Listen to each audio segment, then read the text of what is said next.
అమరావతి కన్నా విశాఖ పట్టణమే శరవేగంగా అభివృద్ధి చెందుతుందని తెలుగుదేశం విశాఖ ఎంపీ అభ్యర్థి భరత్ స్పష్టం చేశారు.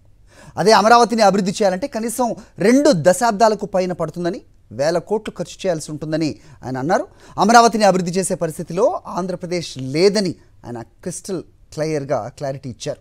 అమరావతి మాత్రమే రాజధానిగా ఉండాలన్న చంద్రబాబు నాయుడు, పవన్ కళ్యాణ్ పురంధేశ్వర్లో పిడివాదన్ను భరత్ ఒక్క వ్యాఖ్యతో కొట్టిపారేశారు. వాస్తవం మాట్లాడారు.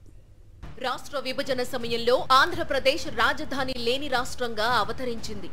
ఏపీకి రాజధాని ఎక్కడ ఉండాలన్నది తేల్చడానికి కేంద్ర ప్రభుత్వం శివరామకృష్ణన్ కమిటీని ఏర్పాటు చేసింది. ఆ కమిటీ 3 పంటలు పండే విజయవాడ, గుంటూరు నడి మధ్యలోని అమరావతి ఏమాత్రం రాజధానికి అనువైనది కాదని తేల్చింది.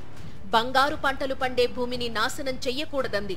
అయితే ఆ కమిటీ నివేదికను చెత్తబుట్టలో పారేసిన చంద్రబాబు తన సొంత కమిటీ వేసుకున్నారు. తన కనుసన్నల్లో పనిచేసే నారాయణను ఆ కమిటీకి ఇన్ఛార్జిని చేశారు. ఇద్దరూ కలిసి తమ పార్టీ నేతలు, బంధువుల చేత అమరావతి ప్రాంతంలో ముందుగా భూములు కొనేశారు. దళితులకు కేటాయించిన అసైన్డ్ భూములను గుంజుకున్నారు.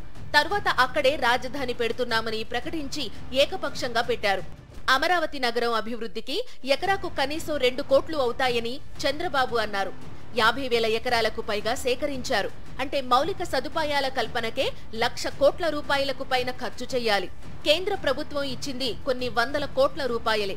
5 ఏళ్లలో చంద్రబాబు ప్రభుత్వం ఖర్చు చేసింది 5,000 కోట్ల రూపాయలు మాత్రమే. 2019లో అధికారంలోకి వచ్చిన జగన్మోహన్ రెడ్డి అధికార వికేంద్రీకరణకు కట్టుబడి ఉన్నామని ప్రకటించారు. అమరావతిని శాసన రాజధానిగా కొనసాగిస్తూ విశాఖను కార్యనిర్వాహక రాజధానిగా, కర్నూలును న్యాయ రాజధానిగా ఏర్పాటు చేయాలని నిర్ణయించారు.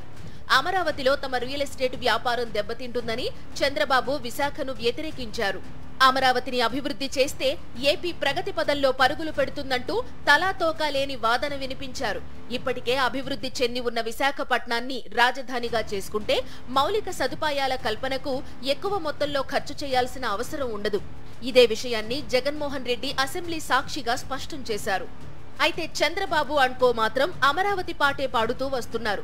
వారికి పవన్ కళ్యాణ్, పురంధేశ్వరి తందాన అంటున్నారు. ఇప్పుడు వారి కూటమికి చెందిన ఆణిముత్యమే అసలు వాస్తవాన్ని ఒప్పుకోవడం వారికి మింగుడు పడనిదే అంటున్నారు రాజకీయ పండితులు. చంద్రబాబు నాయుడి బియ్యంకుడు నందమూరి బాలకృష్ణ చిన్నల్లుడు, విశాఖ టీడీపీ ఎంపీ అభ్యర్థి అయిన భరత్ నిజాన్ని ఉన్నది ఉన్నట్లు ఒప్పుకున్నారు. ఆయనేమంటున్నారో ఓసారి విందాం. విన్నారుగా, అమరావతిని అభివృద్ధి చెయ్యాలంటే అది 20 ఏళ్ల సుదీర్ఘ కథే అని భరతే చెప్పారు కదా. విశాఖను మించిన గ్రోత్ ఇంజిన్ ఏపీలో మరొకటి లేదని కూడా ఆయనే అన్నారుగా. మరి 5 ఏళ్లుగా ముఖ్యమంత్రి జగన్మోహన్ రెడ్డి చెబుతూ వస్తోంది కూడా ఇదేగా. అయినా అమరావతిని శాసన రాజధానిగానే కొనసాగిస్తానని జగన్మోహన్ రెడ్డి పదే స్పష్టత కూడా ఇచ్చారు. విశాఖ ప్రాధాన్యత తెలుసు కాబట్టే చంద్రబాబు కూడా విశాఖను ఆర్థిక రాజధానిగా అభివృద్ధి చేస్తానని హామీ ఇస్తున్నారు. అమరావతి, విశాఖ విషయంలో చంద్రబాబు డ్రామాలు ఎలా ఉంటాయో ఓసారి చూద్దాం. ఎన్నికల వేళ ఏపీలో టీడీపీ, జనసేన, బీజేపీ కూటమికి సంబంధించి టీడీపీ పత్రికలకు విడుదల చేసే వాణిజ్య ప్రకటనల్లోనూ చంద్రబాబు 2 నాల్కల ధోరణే అవలంబిస్తున్నారు.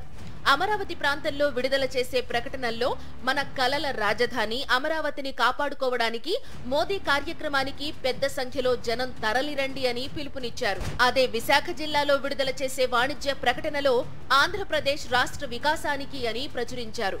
అంటే ఏ ఎండ కాగొడుగు, ఏ ప్రాంతానికి ఆ కట్టుకథ. విశాఖ జిల్లాలో అమరావతే మన కలల రాజధాని అని గట్టిగా ఎందుకు చెప్పలేకపోయారు అని రాజకీయ పండితులు నిలదీస్తున్నారు. అలా పెడితే ఉత్తరాంధ్ర ప్రజలు ఎన్నికల్లో తన్ని తరిమేస్తారన్న భయంతోనే వెనుకంజ వేసి ఉండొచ్చని వారు భావిస్తున్నారు. ఇది చంద్రబాబు నైజం. ఏ విషయంలోనూ నిజాయితీ ఉండదు, ఏ వ్యవహారంలోనూ పారదర్శకత ఉండదు, ఏ ప్రాంతంలోనూ విశ్వసనీయత ఉండదు. ఉన్నదంతా అవకాశవాదం, స్వార్థ రాజకీయం అంతే. వీరి కుట్రను ఇప్పుడు భరత్ బట్టబయలు చేయడమే కాదు, తమ కుటుంబానికి చెంపపెట్టు లాంటి వాస్తవాన్ని తన నోటితోనే వివరించారు. పచ్చదండు ఇప్పుడేమంటుందో